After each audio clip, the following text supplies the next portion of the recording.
Hello friends, good morning all of you. स्वागत करता हूं आपका अपने परिवार इनोवेशन वाईफाई स्टडी में। तो आशा करता हूं आप बढ़िया होंगे और आपकी तैयारी भी बढ़िया चल रही होगी।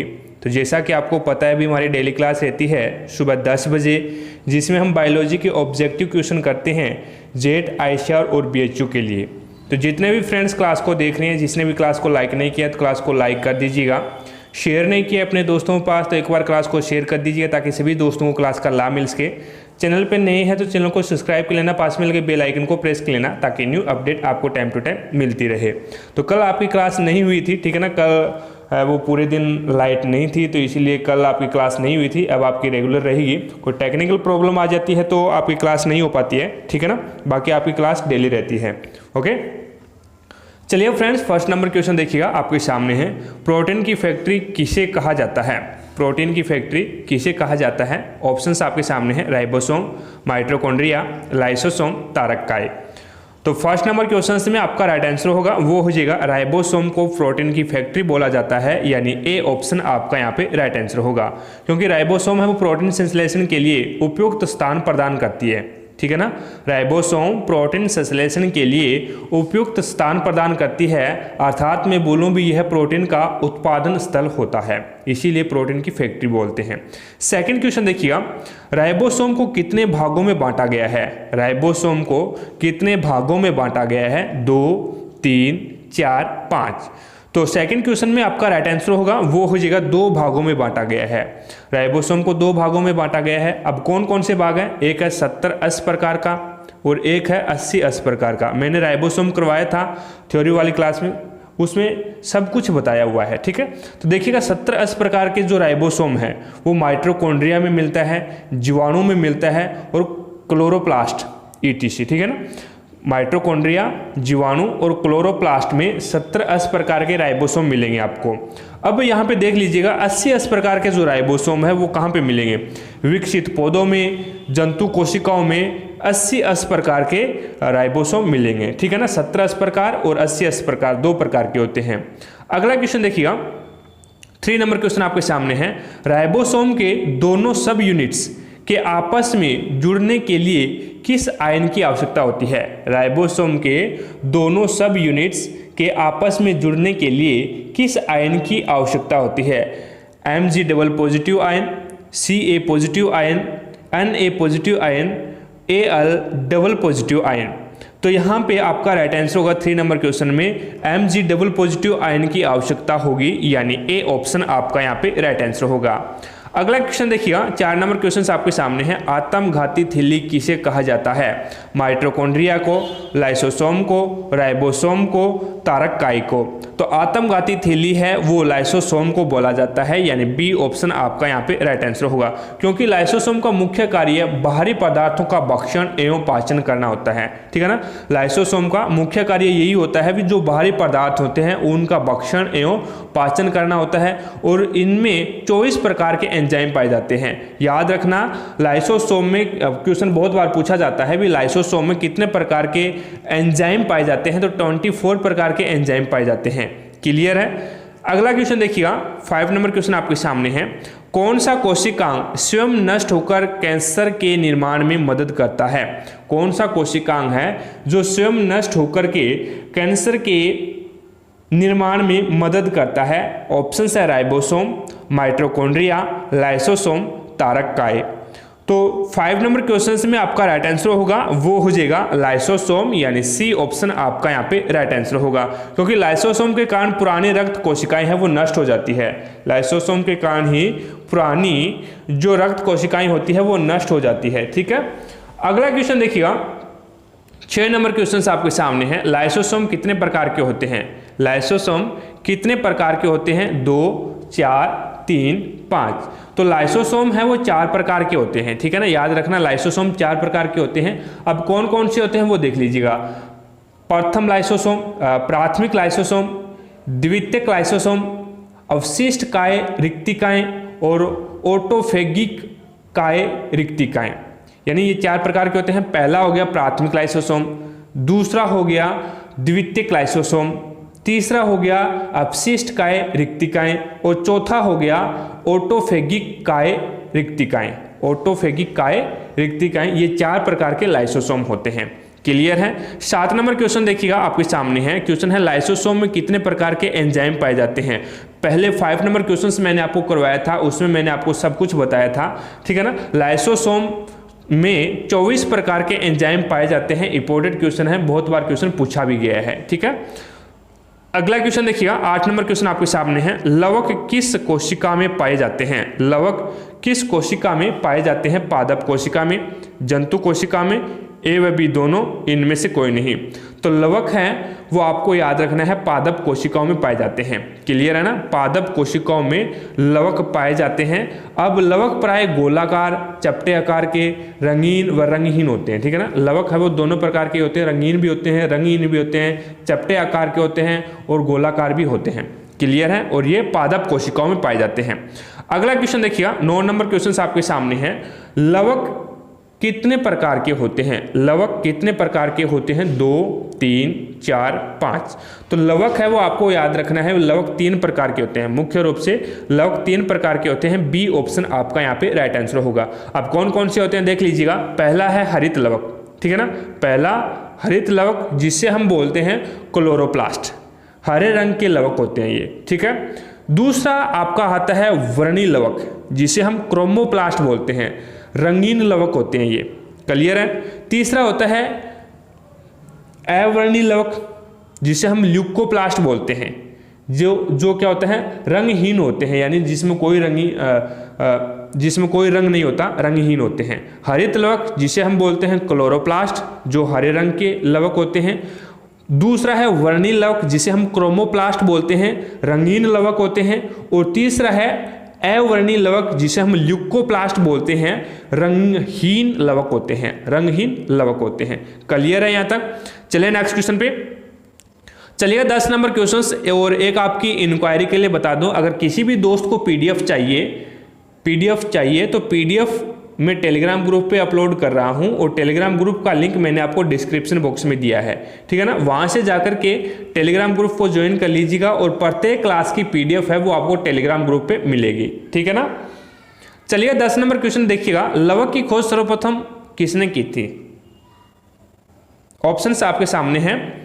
हेकेल, शिम्पर, नोमुरा, सीबेंडा। तो लवक की खोज है वो सर्वप्रथम किसने की थी। शिम्पर नामक वैज्ञानिक ने की थी, ठीक है ना।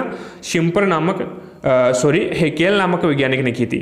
लवक की खोज सर्वप्रथम किसने की थी। हेकेल ने की थी। क्लियर है। अब यहाँ पे अगर आपसे पूछ ले लवक शब्द का प्रयोग सबसे पहले किसने किया था, तो आ जाएगा शिम्पर। लवक की खोज सर्वप्रथम किसने की थी। हेकेल नाम के वैज्ञानिक ने की थी।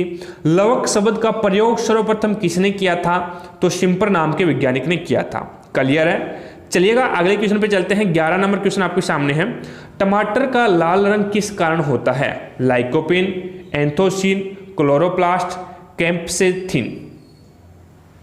तो 11 नंबर क्वेश्चन में आपका राइट आंसर होगा टमाटर का लाल रंग लाइकोपिन के कारण होता है, यानी ए ऑप्शन आपका यहाँ पे राइट आंसर होगा। अगला क्वेश्चन देखिए, 12 नंबर क्वेश्चन आपके सामने है। अनुवांशिकी गुणों का वाहक किसे कहा जाता है। अनुवांशिकी गुणों का वाहक किसे बोला जाता है। Chromosome, lysosome, ribosome, mitochondria. तो आपको पता होना चाहिए अनुवांशिक गुणों का वाहक क्रोमोसोम होते हैं, गुणसूत्र होते हैं, यानी ए ऑप्शन आपका यहाँ पे राइट आंसर होगा। अगला क्वेश्चन देखिए, 13 नंबर क्वेश्चन आपके सामने है। डीएनए की मूल इकाई क्या है। न्यूक्लियोसाइडस, न्यूक्लियोटाइडस, ए व बी दोनों, इनमें से कोई नहीं। तो डीएनए की मूल इकाई क्या है, तो आपका राइट आंसर होगा न्यूक्लियोटाइडस, यानी बी ऑप्शन आपका यहाँ पे राइट आंसर होगा। डीएनए की फुल फॉर्म होती है डीऑक्सी राइबो न्यूक्लियमल, और एक होता है आपने सुना होगा आरएनए। तो आरएनए की जो फुल फॉर्म होती है वो होती है राइबो न्यूक्लिक अमल, ठीक है ना। आरएनए की फुल फॉर्म राइबो न्यूक्लिक अमल, डीएनए की डीऑक्सी राइबो न्यूक्लिक अमल, ठीक है। चलिए अब अगला क्वेश्चन देखिएगा। 14 नंबर क्वेश्चन आपके सामने है। माइटोकॉन्ड्रिया की भीतरी वलय क्या कहलाती है। माइटोकॉन्ड्रिया की भीतरी वलय क्या कहलाती है। ऑप्शंस आपके सामने है। ऑक्सीसोम्स, क्रिस्टी, जीवाणु, माइक्रोसोम्स। तो 14 नंबर क्वेश्चन में आपका राइट आंसर होगा वो हो जाएगा माइटोकॉन्ड्रिया की भीतरी वलय क्रिस्टी कहलाती है, यानी बी ऑप्शन आपका यहाँ पे राइट आंसर होगा। अब माइटोकॉन्ड्रिया की गुहा के अंदर बहुत सी हाथ की अंगुली जैसी संरचनाएं पाई जाती है। अब क्रिस्टी बोलते किसे हैं वो समझ लीजिएगा, ठीक है ना। अब ये तो आपको पता हो गया। अभी माइटोकॉन्ड्रिया की भीतरी वलन है वो क्रिस्टी कहलाती है। अब क्रिस्टी बोलते किसे हैं वो देखिएगा। माइटोकॉन्ड्रिया की गुहा के अंदर बहुत सी हाथ की अंगुलियों जैसी संरचनाएं मिलती है। इस प्रकार से बहुत सी हाथ की अंगुलियों जैसी संरचनाएं मिलती है, ठीक है ना, जिसे हम क्रिस्टी बोलते हैं। बात आगे समझ में चलिएगा। अगले क्वेश्चन पे चलते हैं। 15 नंबर क्वेश्चन आपके सामने है। माइटोकॉन्ड्रिया किसमें अनुपस्थित होता है, अब्सेंट किसमें होता है? जीवाणु में, हरे शैवाल में, ए व बी दोनों, इनमें से कोई नहीं। तो माइटोकॉन्ड्रिया है वो जीवाणु और हरे शैवाल दोनों में एब्सेंट होता है। अभी जीवाणु और हरे शैवाल दोनों में एब्सेंट होता है। तो सी ऑप्शन आपका यहाँ पे राइट आंसर हो जाएगा, ए व बी दोनों। क्लियर है। अगला क्वेश्चन देखिएगा। 16 नंबर क्वेश्चन आपके सामने है। क्वेश्चन है प्रोटीन निर्माण का सक्रिय स्थल कौन सा है? प्रोटीन निर्माण का सक्रिय स्थल कौन सा है? राइबोसोम, लाइसोसोम, माइटोकॉन्ड्रिया, गोल्जी काई। तो 16 नंबर क्वेश्चन में आपका राइट आंसर हो जाएगा, वो हो जाएगा राइबोसोम, यानी ए ऑप्शन आपका यहाँ पे राइट आंसर होगा। क्योंकि राइबोसोम है वो राइबो न्यूक्लिक अम्ल तथा प्रोटीन के बने होते हैं। अगर आपसे पूछ ले भी राइबोसोम किसके बने होते हैं, तो राइबोसोम है वो राइबो न्यूक्लिक अम्ल और प्रोटीन के बने होते हैं, इसलिए इसे राइबो न्यूक्लियो प्रोटीन कण भी बोला जाता है। राइबोसोम को राइबो न्यूक्लियो प्रोटीन कण भी बोलते हैं क्योंकि ये राइबो न्यूक्लिक अम्ल और प्रोटीन के बने होते हैं। क्लियर है।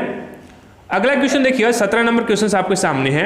क्वेश्चन है कोशिका द्रव में उपस्थित महीन शाखित झिल्लीदार और अनियमित नलिकाओं का घना जाल कहलाता है? गोल्जी काय, राइबोसोम, अंतःपर्दवी जालिका, माइटोकॉन्ड्रिया। तो 17 नंबर क्वेश्चन में आपका जो राइट आंसर होगा वो हो जाएगा अंतःपर्दवी जालिका, यानी सी ऑप्शन आपका यहाँ पे राइट आंसर होगा। कोशिका द्रव में उपस्थित महीन शाखित झिल्लीदार और अनियमित नलिकाओं का जो घना जाल है उसे हम अंतःपर्दवी जालिका बोलते हैं।